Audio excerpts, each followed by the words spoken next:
This episode's going to be a very chill one. We're going to be looking at poses, wrapping up the anatomy stuff, and putting everything into practice, putting it all together. And we're going to be taking a pose to this kind of finish. You can see what it's based off right here. So, what do we want to think about whenever we try drawing people and thinking about posing? We want to think about the line of action being like this. We could do like a C curve. We could do an S curve, so from the head curving down into the body and then down into the leg. An S curve like that. But usually you want to look at the line going from the head down to the foot. And it's normally to the foot that's planted that has the weight. So here, the foot that has the weight on it is this foot at the bottom here. So we would probably just do an S curve down to that foot that's planted. Some other tools that we can use after we have that line of action: angles. So what angle is the head at? What angle is the shoulders at? What angle is the pelvis at? And you can see it creates this upward spiraling motion in this image towards the head. And so the angles help us not only measure where to put things, but it helps us to create a more dynamic pose. The more opposed these lines or these angles are, the more dynamic the pose. So you can see if everything was planted on these lines, it would be really dynamic. But that's something to look out for. Finally, the two things, well, it depends, because sometimes you can approach things by drawing the pelvis and measuring across and doing all that. But I think the key things that I use whenever I'm drawing poses are negative space. So here between the legs is a really common one. What's the negative space between the legs? How can I measure that from my reference to my drawing or my sketch? And then also proportions. So what is in line with what? This eye is in line with that part of the arm. Like what is this leg intersecting with if I draw up? I see it's intersecting with the side of that eye, the corner of that eye. So thinking about those sorts of things. So I'm gonna break down one pose and hopefully you can draw along and get the benefits. So I can even show you with this pose, which is really helpful actually. I'm just gonna turn on all the construction lines just to show you the method. The method to the madness. So let's turn them off individually. So we started from here. Our line of action, our angles. We drew a more gestural drawing over the top. Then we got to here, which is a rough sketch over that gestural drawing. And then finally, from that rough sketch, we added some shadows, thickened some lines up, and defined some details. And we ended up at that. So that's what we're gonna try and do. To start, I'm going to draw a C curve.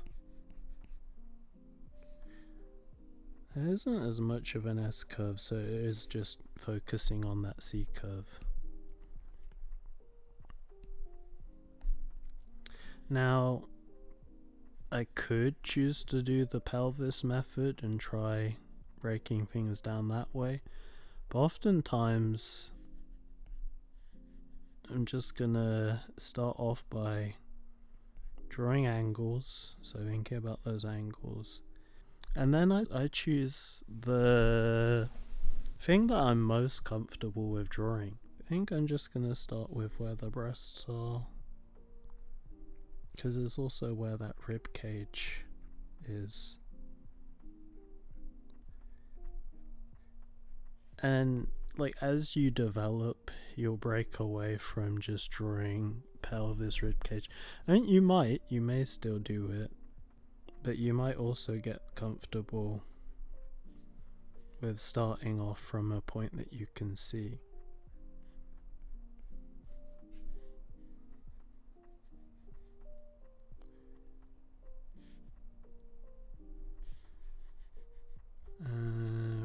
And so this is more gestural, so we can make it fairly loose.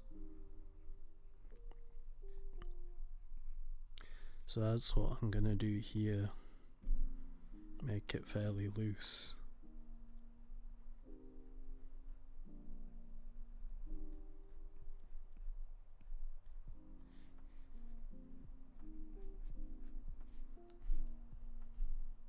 Because we'll fix things up on the second pass. But this is more just to get the general shapes in. And so you can see I'm not trying to be very precious with it.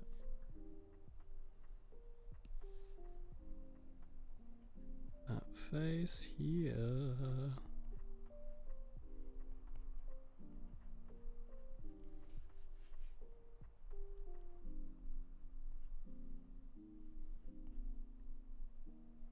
Can just be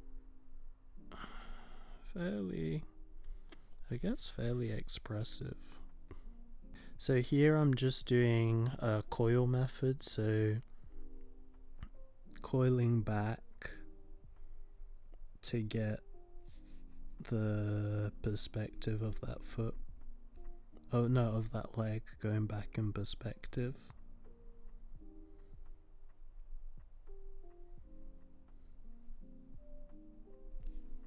Like that.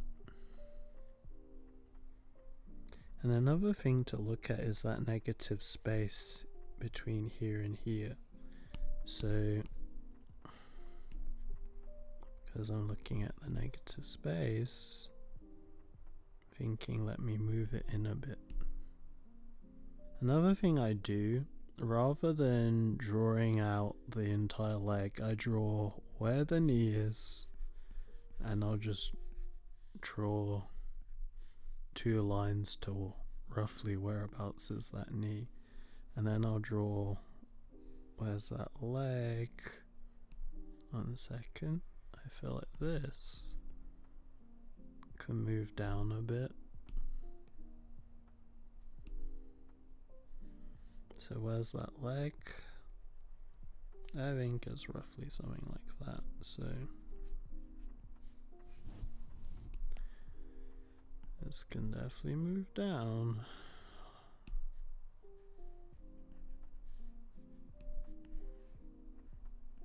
And I would just rotate that. Oh no, it kind of is like that. Something like that. Something like that.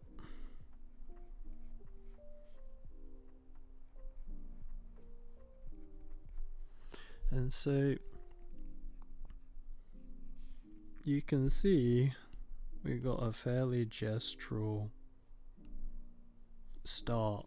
Now I'll lower the opacity on this. We can start working over the top. This is when we can be a bit more precise with our lines and placement of things. And same thing again, just start from where you're most comfortable. So I'm starting from that face.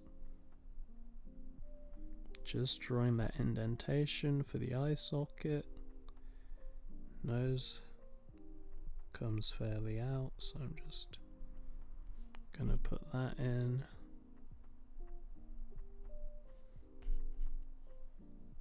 Thinking about shapes, shape of that shadow. Now I'm thinking about where that neck intersects with.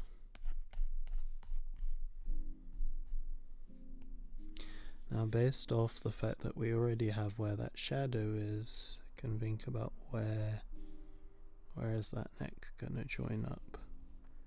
I can measure from where that neck is, where this neckline is, should intersect more or less with like the eye or that eyebrow. So let me draw that eye socket.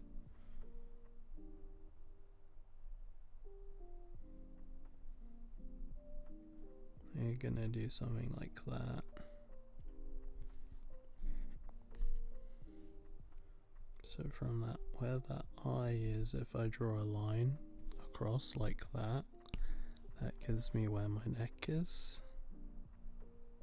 Or I guess where my trapezius is, or yeah, it'd be the trapezius. Sternocleidomastoid. Going down into where, what's it called, the collarbone is.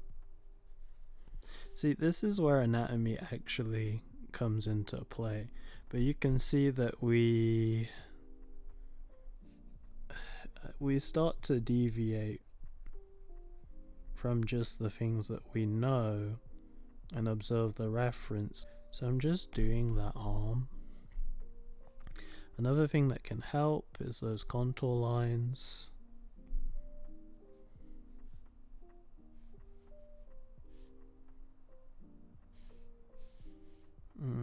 Trying to think about where to put the other arm. And it's kind of a bit further out.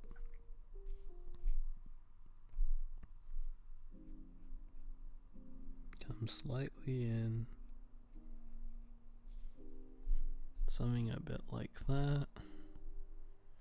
Turn off the reference to see, you know, well, not the reference, but the underdrawing to see, is it reading like a body? How are we doing? And at some point you want to try and flip the canvas, just not yet, because we're not at a point where we have enough down. And I'm just thinking about what's the next thing I can draw in relation to what I've already drawn. So that's why I'm drawing in the pelvis where the lingerie is. I would put this here, I think, and then with that hand, kind of want this hand to be a bit further out.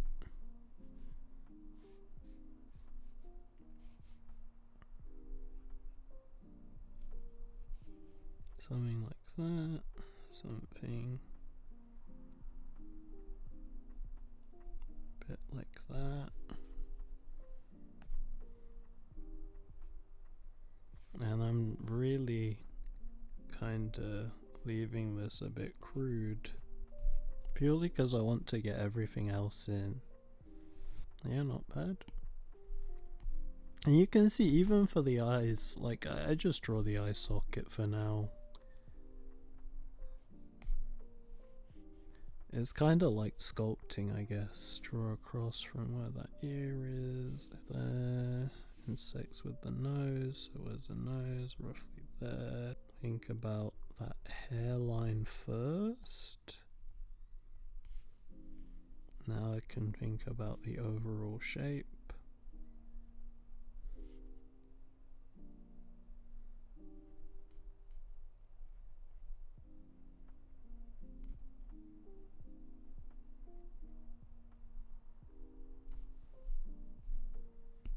There's that messy bun.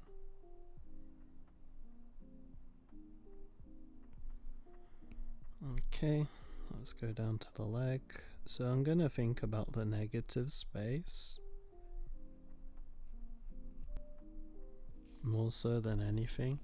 And so even with that, by just thinking about the negative space, I can see, okay, I guess this hand and this gun need to shift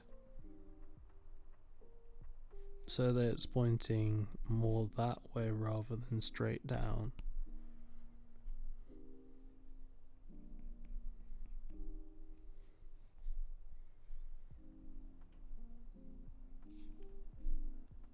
Okay, that's that leg. You can think about that gastrocnemius. So that's the gastrocnemius that I just put in as that bulge. Drawing the back of that foot. Then from that gastrocnemius, we get our foot coming off. Something like that.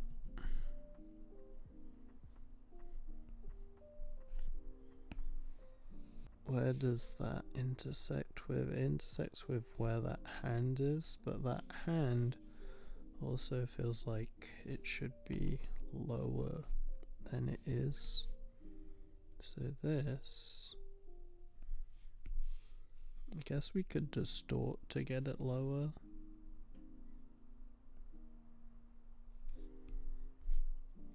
So I'm distorting that hand to make it lower. Now I just want to intersect roughly here. Thinking about that knee. Down into where that gastrocnemius is. A little bit left.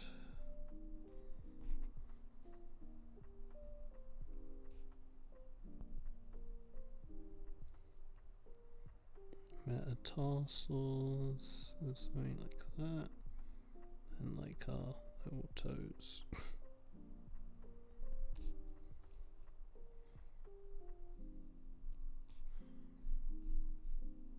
Yeah, something a bit like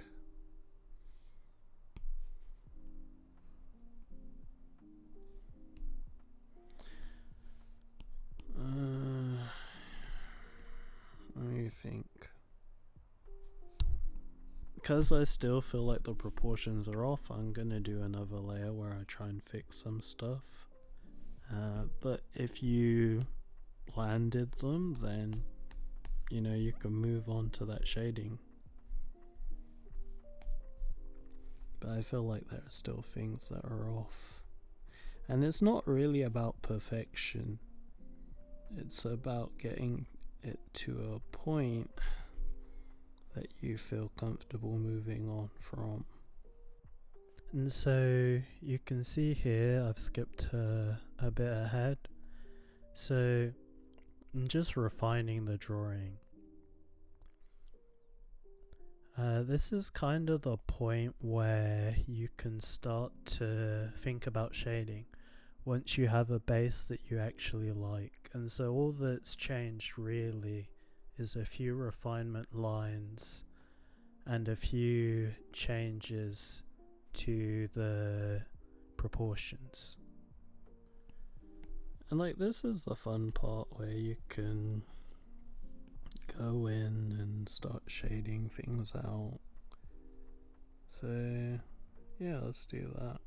So I'm just going to speed up the rest of the video, but just to give context as to what I'm doing. First, shading with a flat brush or a soft round brush, and then as I get further into the process I start to deviate to a textured brush just to give it a more interesting look.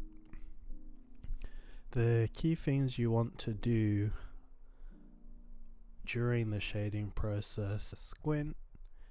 You also want to observe and see if you can find dynamic, interesting shadow shapes, and you want to think about painting the overall shape. Think about what edges are hard edges and what edges are soft edges. So if you see any hard edges, you can go in with a hard round brush to add those hard edges. If you see soft edges, you can go in with the soft brush, or you can smudge at the end, which I do. But yeah, hopefully that advice helps.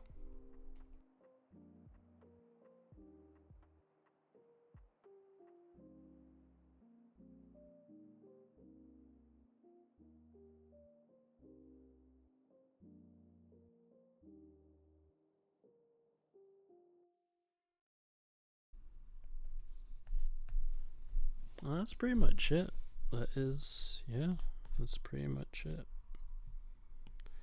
And so I guess homework from this is to just take one. Like, you don't have to go crazy. You can if you want to, just take one. You don't have to go to the finish stage. You could go to the point where you've got your drawing down, or you could take it to a finish like this, where you shade over and you can take like a blending brush and you can start to blend some of those areas out. But yeah, take one image. You can search for something on Pinterest, Studiography, and get it to a stage like this. Draw your line of action, draw a rough gestural sketch, refine over the top, and then do one final pass that looks at trying to light the form. And if you're struggling to light the form, you can go back and watch my last episode where I looked at the form of the face and what to look out for and how to light and render the form. Yeah, hopefully this video has helped.